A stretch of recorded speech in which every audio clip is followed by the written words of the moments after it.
So in this video, I wanted to talk a little bit about the idea of being yourself, why it's so important, and also why I think it can be really difficult sometimes.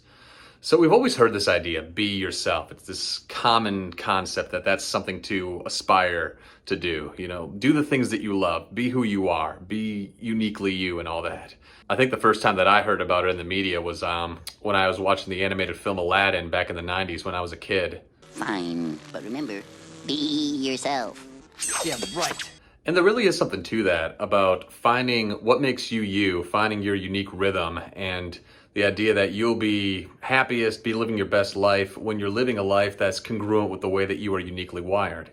And also in a business environment, particularly in a creative industry, kind of like what I do with voiceover and YouTube and such, it can really be to your advantage to lean into what makes you you. Because there's so many other people, other creative individuals, whether you're an artist or a musician, who are doing the same kind of stuff that you do, that if you really lean into what makes you unique, then that gives you the opportunity to stand out from the crowd. And there's something that really grabs people's attention compared to other folks. So there's really something to that. So while it certainly has its advantages in life, and while it's generally agreed upon that it's something that people should aspire to do, to be themselves, it continues to be this really difficult thing to pursue. I remember it was the poet E.E. Cummings who said, "The hardest challenge is to be yourself in a world where everyone is trying to make you to be somebody else." So really, what's up with that? And this is something I was thinking about this week, as far as some of the challenges that come up to that, and also some possible thoughts about how we might go about overcoming those challenges. So one of the first challenges when it comes to trying to be yourself in a world that's trying to make you somebody else is that it's always difficult to go against the grain. I mean, as human beings, we're naturally social creatures. We need each other in order to survive, in order to feel like we're part of something. And so there's always a survival mechanism that comes in where, to a certain degree, you want to go along to get along because this is your means by which you are able to live in your society. And even abstractly, beyond just the base level of actually physically surviving, it's also about the survival of our social life, the survival of just the way we go about doing what we do. But the thing is, as a culture emerges, trends start to emerge and we start to see patterns and whatnot. And the group identity starts to become more solidified. And there's this sense of, okay, this is what people do in a group. This is how people operate. And if you go against that, then you sort of stick out like a sore thumb. One analogy that I had thought of when I was thinking about this is, it's kind of like if you were standing in a river, like waist high, there's water, and you're walking upstream against the river while in the river. It's something that you can do, but you're always going to be working against that force because the water is pushing the other way.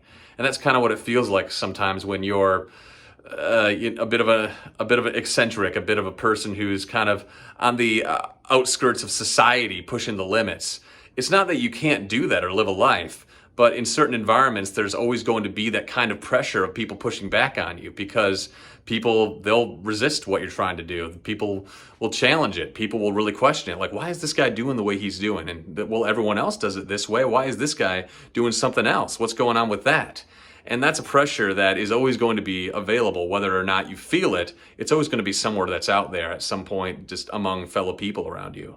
Another thing that I think people find difficult about being themselves is that a lot of times people don't really like themselves. Maybe you're the person who's got a lot of self-esteem issues, or there are things about you that you just haven't come to terms with that you're not really at peace with. So you might think that being yourself is not a great thing to do because yourself isn't a great person, which I would disagree. We could talk about that. That's a separate video topic.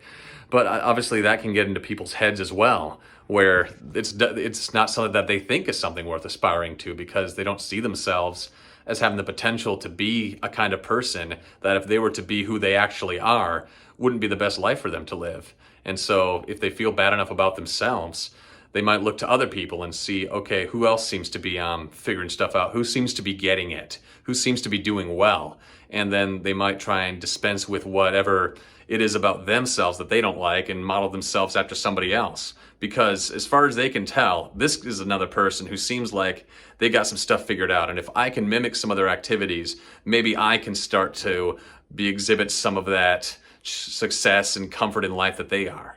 And I suppose that also leads into my last point, which is that in this world, we want to be somebody. We want to feel like our life has meaning. We want to have a sense for where we belong in this world. And sometimes that can be a difficult thing to measure. It can be difficult to get a sense for, okay, what does it mean to live a good life? I could do an entire channel just talking about that. And it's not always an easy thing to figure out just going about our day. So sometimes we look to other people who seem to, once again, they seem to be happy, at least from the outside. They seem to have things going on. They have things that we think are nice, whether that's a job that pays well, certain toys, certain relationships. We see other people doing that and we think, okay, that guy's got something going on, so maybe I should try to be more like him. And then in focusing so much on that kind of pressure and having your mindset in that way, you start to lose sense of what really makes you you, and you start looking outwards as opposed to spending more time looking inward and trying to identify with what's actually going on in here. And so these can be some pretty powerful pressures that keep us from trying to discover who we actually are and being comfortable with that. And then I guess you have to ask, well, is there hope? Is there something that we can actually do about that? And this is something else that I was thinking about this week. And I would say unequivocally, yes, there are absolutely things that you can do to be more comfortable in your own skin and not feel as much pressure when you lean into something that you want to do or that you want to make a part of you, especially when it seems like a lot of society or other people are really challenging you on that. So first of all, this sense of being comfortable in your own skin, it's a skill, really, like so many other things, like going to the gym, like becoming proficient at any other project, becoming a voice actor, becoming a great thinker, a great writer. It's something that takes time. We have to develop the muscles to do it. And I think that learning how to be comfortable in your own skin is also a muscle where it might feel like you're walking, upstream for a while, but then you can get stronger. A stronger person is going to have less difficulty walking against the water, and they're not going to be feeling as much of that pressure. So there's certainly a sense of the more you lean into it, even as difficult as it might seem initially, you're going to get better over time as you are in anything that you work hard at doing. The second thing I would add is that to the best of your ability, you should try and create your environment in such a way that it facilitates what you're trying to do in life. I mean, it's good to have people that challenge you, that, really make sure that you're staying on the straight and narrow and really making sure that you're thinking critically about why it is you're doing what you're doing.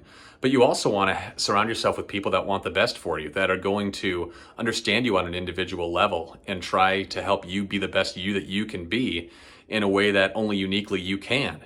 In addition to relationships, you want to set up your physical environment as far as your home, your office, whether that's somewhere else or in your house, or setting up your routine in such a way that it's also facilitating the kind of things that you want to do in your life. So that way you're not constantly beating your head against a wall whenever you're trying to do something that you're really working toward.